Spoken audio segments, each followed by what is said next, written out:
Hello foodies, ಇವತ್ತು ನಾನು different ರೆಸಿಪಿಯಿಂದ ಬಂದಿದ್ದೀನಿ. ಎಣ್ಣೆ ಬದನೆಕಾಯಿ. ಬಟ್ ನಾನು ಇಲ್ಲಿ ತೊಂಡೆಕಾಯಿ ಬದನೆಕಾಯಿ ಎರಡರಲ್ಲೂ ಮಾಡಿದ್ದೀನಿ. ಬದನೆಕಾಯಿ ಇಷ್ಟ ಇಲ್ಲ ಅಂದರೆ ತೊಂಡೆಕಾಯಲ್ಲಿ ಮಾಡ್ಕೊಬೋದು, ಬಟ್ ಸೇಮ್ ರೆಸಿಪಿ. ಫಸ್ಟ್ ತೊಂಡೆಕಾಯಿನೂ ಬದನೆಕಾಯಿ ಥರ ಕಟ್ ಮಾಡಿಕೊಂಡೆ. ಬದನೆಕಾಯಿ ಬಂದ್ಬಿಟ್ಟು ಕಟ್ ಮಾಡಿಬಿಟ್ಟು ಉಪ್ಪು ನೀರಲ್ಲಿ ಹಾಕಬೇಕು, ಆವಾಗ ಕಹಿ ಹೋಗುತ್ತೆ. ಹಾಗೆ ನೀವು ಹಾಕ್ಕೊಂಡ್ರೆ ಕಹಿ ಕಹಿ ಬರುತ್ತೆ. ಸೊ ಈ ಥರ ಹಾಕ್ಕೊಂಡು ನಾನು ಉಪ್ಪು ನೀರಲ್ಲಿ ಹಾಕ್ಕೊಂಡೆ.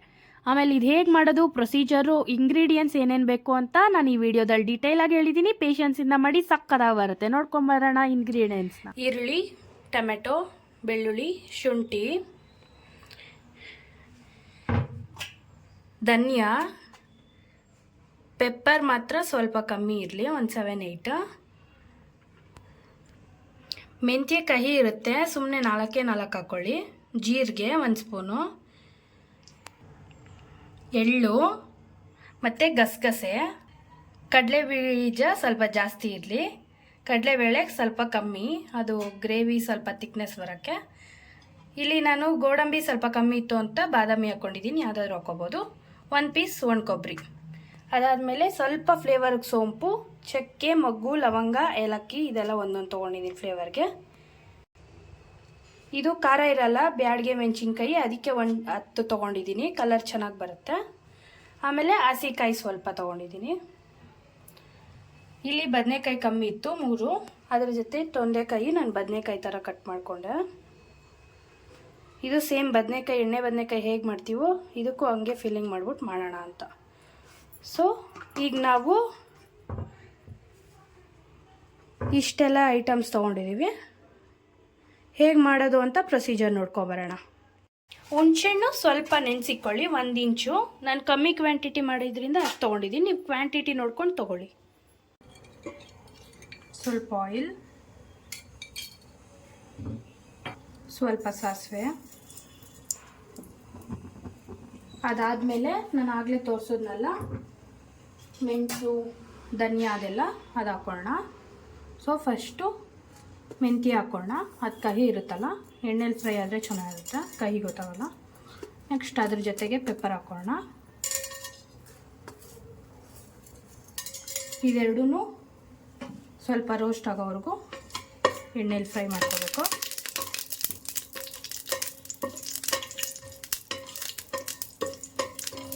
ಇದು ಸ್ವಲ್ಪ ಕಲರ್ ಬಂದಮೇಲೆ ಇದನ್ನೆಲ್ಲ ಹಾಕ್ತಾಯಿದ್ದೀನಿ ನಾನು. ಆಗಲೇ ತೋರಿಸೋದ್ನಲ್ಲ ಎಳ್ಳು, ಗಸಗಸೆ ಎಲ್ಲ ಅದೆಲ್ಲ ಹಾಕ್ಕೊತಾ ಇದ್ದೀನಿ. ಮತ್ತು ಮೆಣಸಿನ್ಕಾಯಿ, ಸೋಂಪು, ಚಕ್ಕೆ, ಲವಂಗ ಎಲ್ಲ ಹಾಕ್ಕೊತಾ ಇದ್ದೀನಿ.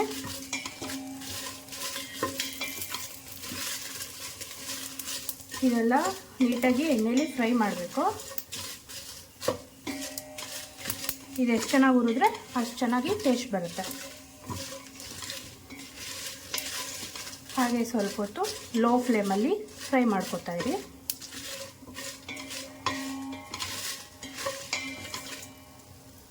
ಸ್ವಲ್ಪ ಕಲರ್ ಬರುತ್ತೆ ಗೋಲ್ಡನ್ ಬ್ರೌನ್, ಅಲ್ಲಿವರೆಗೂ ಸ್ವಲ್ಪ ಚೆನ್ನಾಗಿ ರೋಸ್ಟ್ ಮಾಡ್ಕೋಬೇಕು.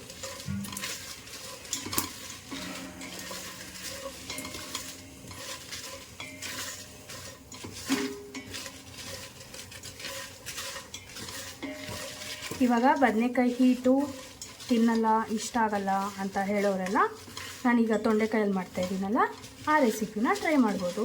ಬದನೆಕಾಯಿ ಬದಲು ತೊಂಡೆಕಾಯಿ ಸೇಮ್ ಹಾಗೆ 4 ಸೈಡ್ಸ್ ಹಚ್ಕೊಂಡ್ಬಿಟ್ಟು ಅದರೊಳಗಡೆ ಈ ಫೀಲಿಂಗ್ ಎಲ್ಲ ಇಟ್ಕೊಂಡು ಸೇಮ್ ಎಣ್ಣೆ ಬದನೆಕಾಯಿ ಥರ ಮಾಡ್ಕೊಳೋದು. ಇದಕ್ಕೆ ರೊಟ್ಟಿ, ಚಪಾತಿ ಇದಕ್ಕೆಲ್ಲ ಚೆನ್ನಾಗಿರುತ್ತೆ.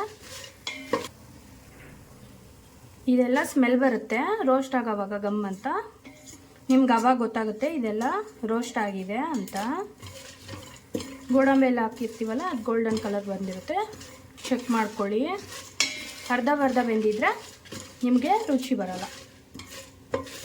ಎಣ್ಣೆ ಬದನೆಕಾಯಿ ಅಂದ್ರೇ ಟೇಸ್ಟು, ಇಷ್ಟಪಟ್ಟು ತಿಂತಾರೆ. ಅದನ್ನು ಈಗ ತೊಂಡೆಕಾಯಲ್ಲಿ ಮಾಡ್ತಾಯಿದ್ದೀನಿ. ತೊಂಡೆಕಾಯಿ ಕೋಲ್ಡು ಮತ್ತು ಬದನೆಕಾಯಿ ಹೀಟು ಯಾರಿಗೆ ಯಾವ್ದು ಸೆಟ್ ಆಗುತ್ತೆ ಅದನ್ನು ನೋಡ್ಕೊಂಡು ಅವ್ರ ಬಾಡಿ ಪ್ರಕಾರ ಮಾಡ್ಕೋಬೋದು.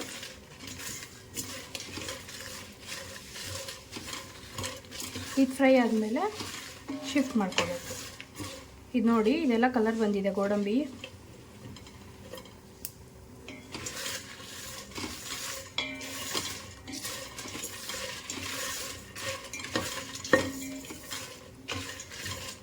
ಸೊ ಇದೆಲ್ಲ ರೋಸ್ಟ್ ಆಯಿತು. ಈಗ ಒಂದು 5-10 ಮಿನಿಟ್ಸ್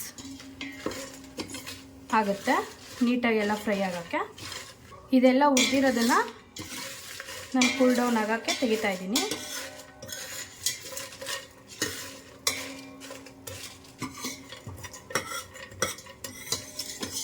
ಚಿಕ್ಕ ಜಾರ್ಗೆ ಹಾಕ್ತಾಯಿದ್ದೀನಿ, ಸ್ಮಾಲ್ ಒನ್. ಅಂದರೆ ಪೌಡರ್ ಸಪ್ರೇಟು, ಗ್ರೇವಿ ಸಪ್ರೇಟು. ಇದು ಲಾಸ್ಟಲ್ಲಿ ಹಾಕ್ಕೊಂಡ್ರೆ ಟೇಸ್ಟ್ ಚೆನ್ನಾಗಿ ಬರುತ್ತೆ.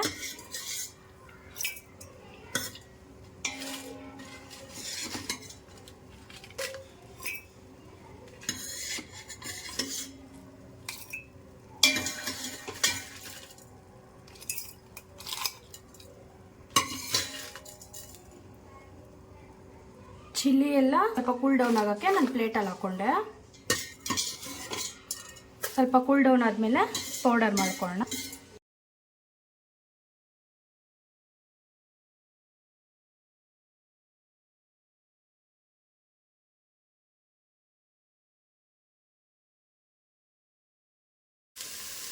ಸೊ ಈರುಳ್ಳಿ ಹಾಕ್ಕೊಂಡ್ಮೇಲೆ ಈರುಳ್ಳಿ ಬೇಗ ಬೇಯುತ್ತೆ ಅಂತ ಸ್ವಲ್ಪ ಸಾಲ್ಟ್ ಹಾಕ್ಕೊತಾ ಇದ್ದೀನಿ. ಸ್ವಲ್ಪ ಸಾಲ್ಟ್ ಹಾಕ್ಕೊಂಡ್ರೆ ಬೇಗ ಮಗ್ಗುತ್ತೆ ಈರುಳ್ಳಿ ಅಂತ. ನೀಟಾಗಿ ಫ್ರೈ ಮಾಡ್ಕೊಳ್ಳಿ.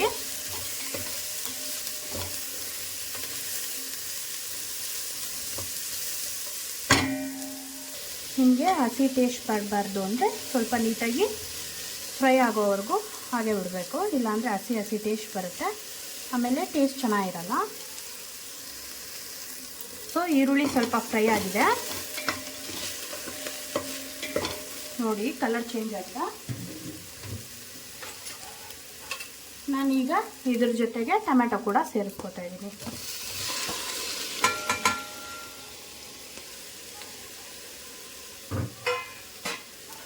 ಸೊ ಇದು ನೀಟಾಗಿ ಫ್ರೈ ಮಾಡ್ಕೊಳ್ಳಿ. ನೀಟಾಗಿ ಮಗ್ಗಿದ ಮೇಲೆ ಇದನ್ನು ಕೂಲ್ ಡೌನ್ ಮಾಡ್ಕೊಳ್ಳೋಣ. ಸೊ ಒಂದು 5-10 ಮಿನಿಟ್ಸ್ ಆಯಿತು. ಈಗ ನೀಟಾಗಿ ಮಗ್ಗಿರುತ್ತೆ ನೋಡಿ, ಇಲ್ಲಿ ಗ್ಲಾಸ್ ಕಲರ್ ಆಗಿದೆ. ಇದನ್ನು ಕೂಲ್ ಡೌನ್ ಮಾಡೋಕ್ಕೆ ನಾವು ಒಂದು ಪ್ಲೇಟಿಗೆ ಶಿಫ್ಟ್ ಮಾಡೋಣ. ನಾವು ಆಗಲೇ ಡ್ರೈ ಪೌಡರ್ಸ್ ಎಲ್ಲ ಕೂಲ್ ಡೌನ್ ಆಗೋಕ್ಕೆ ಇಟ್ಟಿದ್ವಲ್ಲ, ಅದನ್ನು ಪೌಡರ್ ಮಾಡ್ಕೊಳ್ಳೋಣ. ಅಷ್ಟೊತ್ತಿಗೆ ಇದು ಕೂಲ್ ಡೌನ್ ಆಗುತ್ತೆ. ನಾನೀಗೆಲ್ಲ ತಟ್ಟೆಗೆ ಹಾಕ್ಕೊಂಡೆ. ಇದು ಕೂಲ್ ಡೌನ್ ಆಗೋಕ್ಕೆ ಹೊರಗಿಡೋಣ. ಇನ್ನೊಂದು ಸೈಡಲ್ಲಿ ನಾವು ಆಗಲೇ ಇದು ರೋಸ್ಟ್ ಮಾಡ್ಕೊಂಡಿದ್ದು ಕೂಲ್ ಡೌನ್ ಆಗೈತೆ, ಎಲ್ಲ ಜಾರ್ಗೆ ಹಾಕ್ಕೊಳ್ಳೋಣ. ಬೇಕಂದರೆ ನೀವು ಒಟ್ಟಿಗೆ ಇದು ಎಲ್ಲ ಒಟ್ಟಿಗೆ ಗ್ರೈಂಡರ್ ಮಾಡ್ಕೋಬೋದು. ನಾನು ಇದು ಲಾಸ್ಟಲ್ಲಿ ಹಾಕಿದ್ರೆ ಪೌಡರ್ ಚೆನ್ನಾಗಿರುತ್ತೆ ಅಂತ ಈ ಥರ ಮಾಡ್ಕೊತಾ ಇದ್ದೀನಿ. ಈಗ ಇದೆಲ್ಲ ನಾನು ಜಾರ್ಗೆ ಹಾಕ್ಕೊಂಡೆ ಪೌಡರ್ ಮಾಡ್ಕೋತೀನಿ. ನಾನೀಗ ಇದೆಲ್ಲ ಫ್ರೆಶ್ ಆಗಿ ಮಾಡ್ಕೊಂಡ್ರೆ ಚೆನ್ನಾಗಿರುತ್ತೆ. ನೀವು ಮಾಡಿ ಸ್ಟಾಕ್ ಇಟ್ಕೊಂಡ್ರೆ ಇದೆಲ್ಲ ಚೆನ್ನಾಗಿರಲ್ಲ, ಫ್ಲೇವರ್ ಬರಲ್ಲ ನೀವು ಮಾಡ್ಕೊಂಡಾಗ. ಇದು ಒಣಕೊಬ್ಬರಿ ಕಡಲೆಬೀಜ ಎಲ್ಲ ಹಾಕಿರೋದ್ರಿಂದ ಎಣ್ಣೆ ಬಿಟ್ಕೊಂಡು ಹೀಗಾಗಿದೆ. ನಾನು ಇದನ್ನು ಸ್ವಲ್ಪ ನೈಸಾಗಿ ರುಬ್ಕೊತೀನಿ.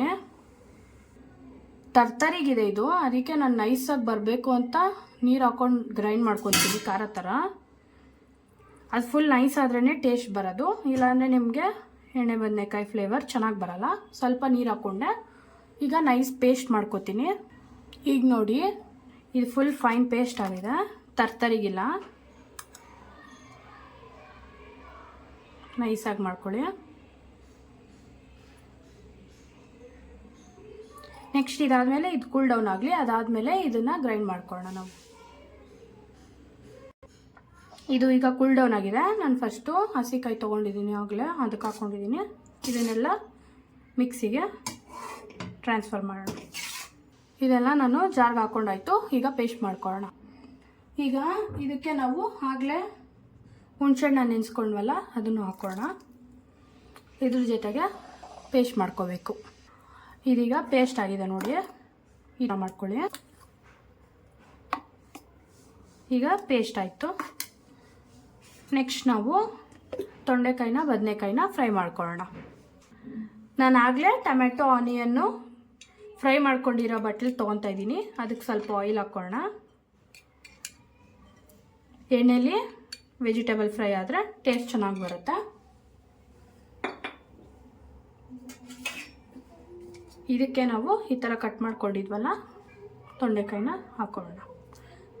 ಫಿಲ್ಲಿಂಗ್ ಮಾಡಿ ಹಾಕ್ಕೋಬೋದು, ಅದು ಜಾಸ್ತಿ ಟೈಮ್ ಹಿಡಿಯುತ್ತೆ ಅಂತ ನಾನು ಫಸ್ಟ್ ಇದನ್ನು ಎಣ್ಣೆಲಿ ಫ್ರೈ ಮಾಡ್ಕೊಬಿಡ್ತೀನಿ. ನಿಮಗೆ ಜಾಸ್ತಿ ಟೈಮ್ ಇದ್ದರೆ ಹಾಗೆ ಮಾಡ್ಕೋಬೋದು. ಟೈಮ್ ಬೇಗ ಆಗಬೇಕು, ಕಮ್ಮಿ ಟೈಮಲ್ಲಿ ಹಾಕಬೇಕು ಅಂದರೆ ಫಸ್ಟ್ ಎಣ್ಣೆಯಲ್ಲಿ ತರಕಾರಿನ ಫ್ರೈ ಮಾಡಿಕೊಂಡು ಆಮೇಲೆ ಮಸಾಲನ ಹಾಕ್ಕೋಬೋದು. ಇದನ್ನು ನೀಟಾಗಿ ಎಣ್ಣೆಲಿ ಫ್ರೈ ಹಾಕೋಕೆ ಬಿಡೋಣ. ತೊಂಡೆಕಾಯಿ ಸ್ವಲ್ಪ ಲೇಟಾಗಿ ಬೇಯುತ್ತೆ, ಜಾಸ್ತಿ ಟೈಮ್ ಬೇಕು. ಸೊ ಬದನೆಕಾಯಿನ ಆಮೇಲೆ ಹಾಕ್ಕೊಳ್ತೀನಿ, ಅದು ಸ್ವಲ್ಪ ಬೇಗ ಬೆಂದೋಗುತ್ತೆ. ಸೊ ಇದನ್ನು ಕ್ಲೋಸ್ ಮಾಡಿ ಎಣ್ಣೆಯಲ್ಲಿ ಮಗ್ಗಕ್ಕೆ ಬಿಡೋಣ.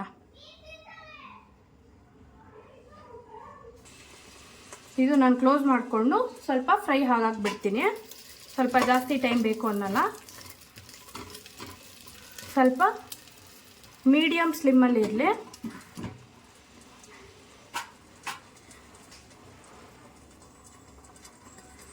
ಸೊ ಅವಾಗ ನೋಡಿಕೊಂಡು ಫ್ರೈ ಮಾಡ್ಕೊತಾ ಇರಿ, ಇಲ್ಲಾಂದರೆ ಸೀದೋಗುತ್ತೆ.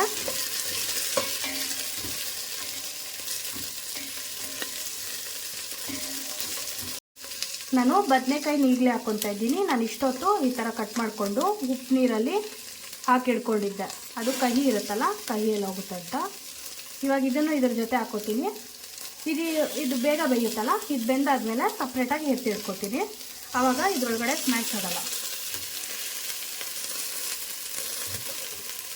ಸೊ ಇದು ಸ್ವಲ್ಪ ಹೊತ್ತು ಹಾಕಿ ಇದರಲ್ಲೇ ಒಟ್ಟಿಗೆ ಹಾಕಿಡ್ತೀನಿ.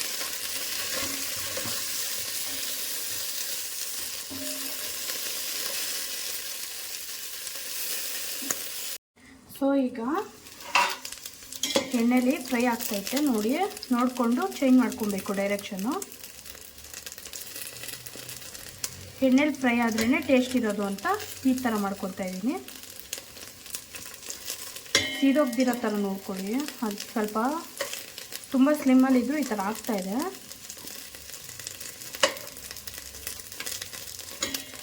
ಅದು ಸ್ವಲ್ಪ ಟೈಮ್ ಬೇಕು ಬೇಯೋಕ್ಕೆ, ಜಾಸ್ತಿ ಟೈಮು ಬೇಕಂದರೆ ಇದೆಲ್ಲ ಫ್ರೈ ಆದಮೇಲೆ ನೀವು ತೆಗೆದು ಫಿಲ್ಲಿಂಗ್ ಮಾಡಿಕೊಂಡು ಮತ್ತೆ ಎಣ್ಣೆಲಿ ಫ್ರೈ ಮಾಡ್ಕೊಬೋದು. ಇದಕ್ಕೆ ನಾವು ಆಗಲೇ ಪೇಸ್ಟ್ ಮಾಡ್ಕೊಂಡಿದ್ವಲ್ಲ ಡ್ರೈ ಪೌಡರು ಮತ್ತು ಇನ್ನೊಂದು ಆನಿಯನ್ದೆಲ್ಲ, ಅದು ಇದಕ್ಕೆ ಹಾಕ್ಬಿಟ್ಟು ನೀಟಾಗಿ ಗ್ರೇವಿ ಥರ ಫ್ರೈ ಮಾಡ್ಕೊಬೋದು. ನಿಮ್ಗೆ ಹೇಗೆ ಇಷ್ಟನೋ ಹಾಗೆ ಮಾಡಿ. ಈ ಥರ ತಳ ಅಂಟವಾಗ ಗ್ರೇವಿ ಹಾಕ್ಕೊಂಡ್ರೇ ಒಳ್ಳೆಯದು. ಮತ್ತು ನೀವು ಫಿಲ್ಲಿಂಗ್ ಮಾಡ್ಕೊಂಡು ಮಾಡ್ತೀನಿ ಅಂದರೆ ಅದು ತುಂಬ ತಳ ಹಿಡಿಯುತ್ತೆ, ಸೀದೋಗೋ ಚಾನ್ಸಸ್ ಜಾಸ್ತಿ ಇರುತ್ತೆ. ಇದಕ್ಕೆ ನಾವು ಗ್ರೇವಿ ಹಾಕೋಣ. ಇದೆಲ್ಲ ಬೆಂದಾದ್ಮೇಲೆ ಇದೆಲ್ಲ ಸ್ವಲ್ಪ ಎಣ್ಣೆಲಿ ಫ್ರೈ ಆಗಲಿ, ಆಮೇಲೆ ನಾವು ಅದು ಪೇಸ್ಟ್ ಎಲ್ಲ ಹಾಕ್ಕೊಂಡು ಮತ್ತೆ ಗ್ರೇವಿ ಥರ ಫ್ರೈ ಮಾಡ್ಕೊಳ್ಳೋಣ. ಸೊ ಈಗ ಇದು ಫ್ರೈ ಆಗಿದೆ, ನಾವು ಇದಕ್ಕೆ ಗ್ರೇವಿ ಹಾಕೋಣ. ಅದು ಸ್ವಲ್ಪ ರೋಸ್ಟ್ ಆಗೋದು ಜಾಸ್ತಿ ಬೇಕು, ತಳ ಹಿಡ್ದಿದೆ, ಅದಕ್ಕೆ ನಾವು ಇದಕ್ಕೆ ಗ್ರೇವಿ ಹಾಕೋಣ. ಈಗ ನಾನಿದು ಆನಿಯನು ಮತ್ತು ಟೊಮೆಟೊ ಪೇಸ್ಟ್ ಮಾಡ್ಕೊಳ್ಳೋಣ, ಅದನ್ನು ಹಾಕ್ಕೋತಾ ಇದ್ದೀನಿ.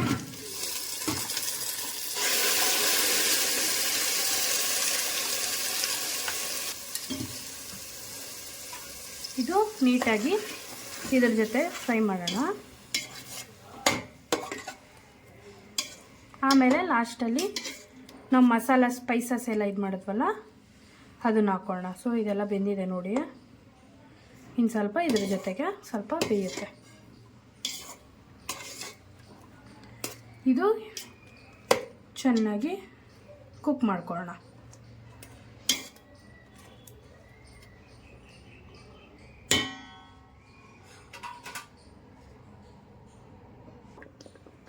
ಲೈಟಾಗಿ ಬಾಯ್ಲ್ ಆಗುವಾಗ ಕೈ ಆಡಿಸ್ಕೊತಾ ಇರಿ, ಸೀದೋಗಲ್ಲ.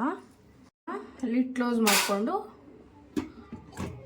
ಬೇಯಿಸ್ಕೊಳ್ಳೋಣ, ಹಸಿ ಟೇಸ್ಟ್ ಹೋಗಲಿ. ಆನಿಯನ್ದು ಜಾಸ್ತಿ ಹಸಿ ಟೇಸ್ಟ್ ಇರುತ್ತೆ. ಸೊ ಅದೆಲ್ಲ ನೀಟಾಗಿ ಎಣ್ಣೆಲಿ ಫ್ರೈ ಆಗಲಿ, ಅಲ್ಲಿವರೆಗೂ ಸ್ವಲ್ಪ 1-5-10 ಮಿನಿಟ್ಸ್ ಹಾಗೆ ಬಿಡೋಣ. ಕೈ ಆಡಿಸ್ಕೊತಾ ಇರಿ ಮಧ್ಯ ಮಧ್ಯ. ಇದು ಎಣ್ಣೆಲಿ ಫ್ರೈ ಆಗ್ತಾ ಇದೆ ನೋಡಿ. ಈಗ ಇದು ನೀಟಾಗಿ ಬಾಯ್ಲ್ ಆಗೋವಾಗ ನಾವು ಆಗಲೇ ಸ್ಪೈಸಸ್ನ ಗ್ರೈಂಡ್ ಮಾಡ್ಕೊಂಡ್ವಲ್ಲ ಅದನ್ನು ಕೂಡ ಇದ್ರೊಳಕ್ಕೆ ಹಾಕೊಳ್ಳೋಣ. ಸೊ ಇದನ್ನು ಈಗ ಹಾಕೋತೀನಿ.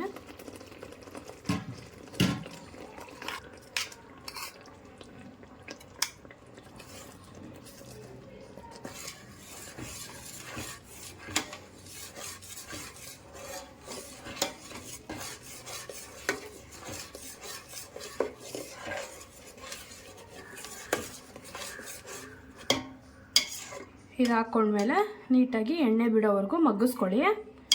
ಲಾಸ್ಟಲ್ಲಿ ಎಣ್ಣೆ ಬಿಡುತ್ತೆ, ಆವಾಗ ನಿಮಗೆ ಇದು ಕಂಪ್ಲೀಟಾಗಿ ಆಗಿದೆ ಅಂತ ಅರ್ಥ. ಸೊ ಅಲ್ಲಿವರೆಗೂ ನೀಟಾಗಿ ಎಣ್ಣೆಲಿ ಫ್ರೈ ಆಗಲಿ, ಹಸಿ ಟೇಸ್ಟೆಲ್ಲ ಹೋಗುತ್ತೆ. ನೀವು ಬರೀ ತೊಂಡೆಕಾಯಲ್ಲಾದರೂ ಮಾಡ್ಕೋಬೋದು, ಇಲ್ಲ ಅಂದರೆ ಬದನೆಕಾಯಲ್ಲಾದರೂ ಮಾಡ್ಕೋಬೋದು. ನಾನಿಲ್ಲಿ ಎರಡು ಮಿಕ್ಸ್ ಮಾಡಿದ್ದೀನಿ, ಎರಡು ಕಮ್ಮಿ ಕಮ್ಮಿ ಇತ್ತು ಅಂತ ಅದೆರಡು ಮಿಕ್ಸ್ ಮಾಡ್ಕೊಂಡು ಹಾಕ್ಕೊಂಡಿದ್ದೀನಿ. ಯಾರಿಗೆ ಯಾವ್ದು ಇಷ್ಟ ಆಗುತ್ತೋ ಅದನ್ನು ಮಾಡ್ಕೊಳ್ಳಿ. ಟೇಸ್ಟ್ ಮಾಡಿ ಯಾವ್ದು ಹೇಗಿರುತ್ತೆ ಅಂತ ಕಮೆಂಟ್ ಮಾಡಿ. ಎರಡರಲ್ಲಿ ನಿಮ್ಗೆ ಯಾವ ರೆಸಿಪಿ ಇಷ್ಟ ಆಯಿತು, ತೊಂಡೆಕಾಯಿ ಆರ್ ಬದನೆಕಾಯಿ ಅಂತ.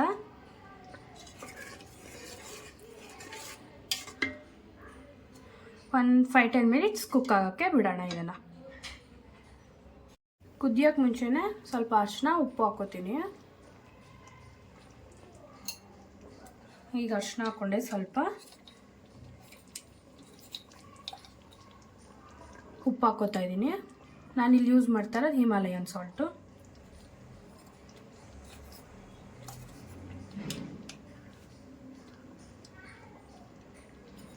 ನೋಡ್ಕೊಂಡು ಹಾಕೊಳ್ಳಿ, ಎಷ್ಟು ಬೇಕಾಗುತ್ತೆ ಅಷ್ಟು. ಬದನೆಕಾಯಿ ತೊಂಡೆಕಾಯಿ ಎಲ್ಲ ಉಪ್ಪಿಡಿಬೇಕಲ್ಲ, ಅದಕ್ಕೆ ಈಗ ಹಾಕೋತಾ ಇದ್ದೀನಿ, ಇಲ್ಲಾಂದರೆ ಟೇಸ್ಟ್ ಲೆಸ್ ಆಗಿರುತ್ತೆ. ಈಗ ಇದನ್ನು ಕ್ಲೋಸ್ ಮಾಡಿಬಿಟ್ಟು ಕುಕ್ ಆಗೋಕ್ಕೆ ಬಿಡೋಣ. ಹೀಗೆ ಒಂದು 5-10 ಮಿನಿಟ್ಸ್ ಬಿಡಿ. ಮಧ್ಯ ಕೈ ಆಡಿಸ್ತಾ ಇರಿ, ಸೀದೋಗಲ್ಲ, ತಳ ಹಿಡಿದಿರಾ. ಉರಿ ಫುಲ್ ಸಣ್ಣ ಇರಬೇಕು, ಇಲ್ಲಾಂದರೆ ತಳ ಬೇಗ ಅಂಟುತ್ತಿದ್ದು ಸೀದೋಗುತ್ತೆ. ಗ್ರೇವಿ ಗಟ್ಟಿ ಇರೋದ್ರಿಂದ ಇದು ತಳ ಹಿಡಿಯುತ್ತೆ. ಫುಲ್ ಸ್ಲಿಮ್ಮಲ್ಲೇ ಕುಕ್ ಆಗೋಕ್ಕೆ ಬಿಡಿ.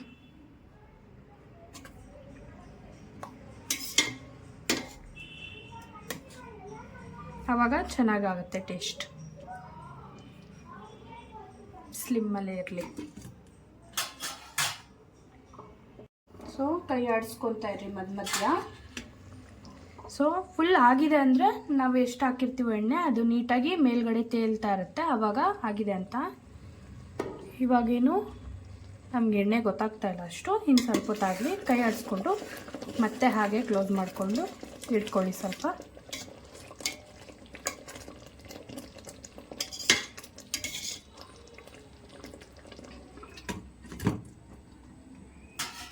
ಎಣ್ಣೆ ತೇಲೋವರೆಗೂ ಸ್ವಲ್ಪ ಹಾಗೆ ಫ್ರೈ ಆಗ್ತಾ ಇರಲಿ. ಇನ್ನು ನೋಡಿ, ಉಪ್ಪು ಖಾರ ಟೇಸ್ಟ್ ನೋಡ್ಕೊಳ್ಳಿ.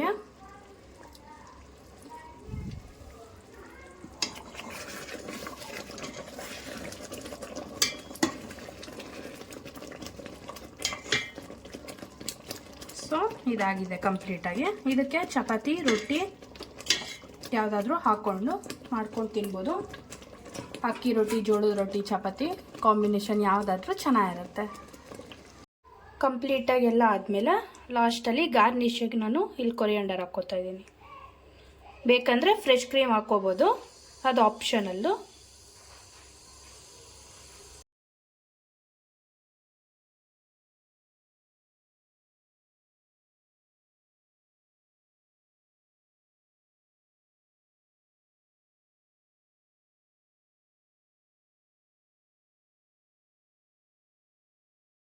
ಈ ರೊಟ್ಟಿ ಮಾಡಿಕೊಂಡೆ ನಾನು ಇದಕ್ಕೆ,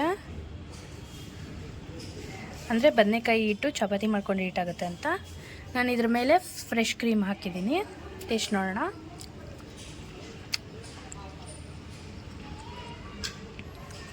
ಸಕ್ಕತ್ತಾಗಿದೆ, ನೀವು ಒಂದು ಸತಿ ಟ್ರೈ ಮಾಡಿ. ತೊಂಡೆಕಾಯಿ ಜೊತೆ ಟೇಸ್ಟ್ ಮಾಡೋಣ ಇಲ್ಲಿ.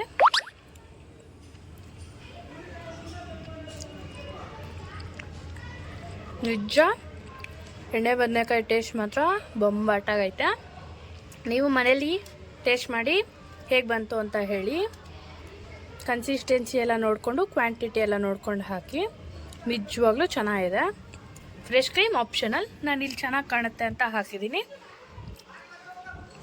Thanks for watching my video.